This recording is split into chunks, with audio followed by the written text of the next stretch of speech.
What the Minnesota Council of Churches, what they do and they do best is really to bring people together. And at the end of the day, whether we are Muslims, or whether we are Christians, whether we are Jews, we are all really in Minnesota, and we live, this beautiful state of ours that we all share. The Minnesota Council of Churches is a wonderful institution. They really do a tremendous work of bringing people of all different faiths together.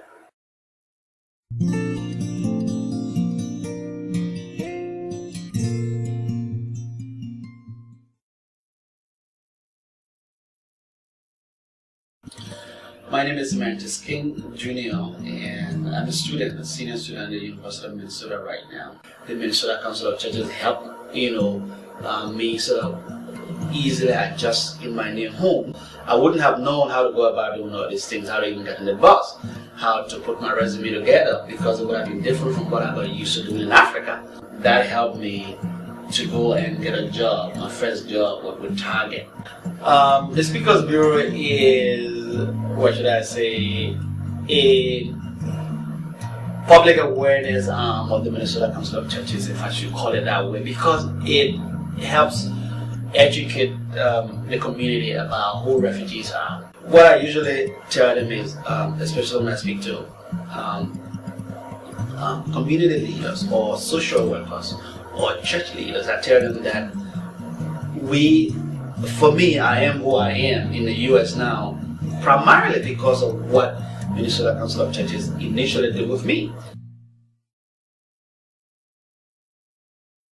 My name is Nancy Ragnaby. We resettled a family from Eritrea, and it's a 4-month commitment. So you meet them at the airport, you have their apartment all ready for them, you help them get adjusted, the kids in school, and you kind of help them through the first 4 months until they're off and running on their own. MCC asked if I would be a team leader. And so now what I do is I coordinate the teams, the volunteer teams that help the different refugee families, to actually get to know and love your neighbor. This is a tangible way of doing it. My church is very, very supportive, very interested in what's going on here. And I tell my kids all the time, and my kids help, and they've met a lot of these people, and it's just wonderful for them because they have now such a more global perspective, a more diverse perspective, and they realize all the opportunities that they have that many kids don't. And as any time you do give back, you always get blessed so much more than the giving that you're getting. So yes, it's wonderful to help them, but the friendships that I've made and the stories that I've heard, it's enriched my life tremendously.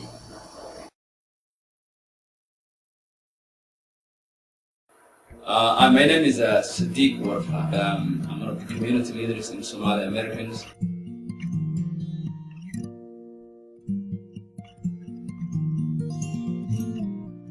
At that time during that process, I was really shocked, honestly, to hear that people in that hearing room are calling Islam an evil.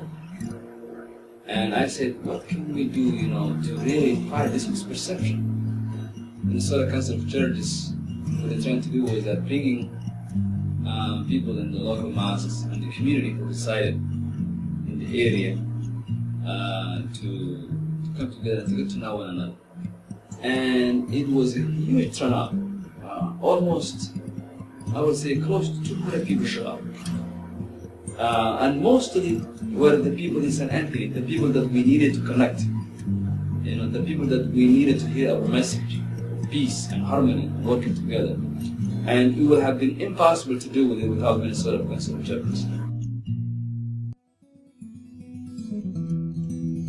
This money goes directly to people who are your neighbors, and you're actually changing lives.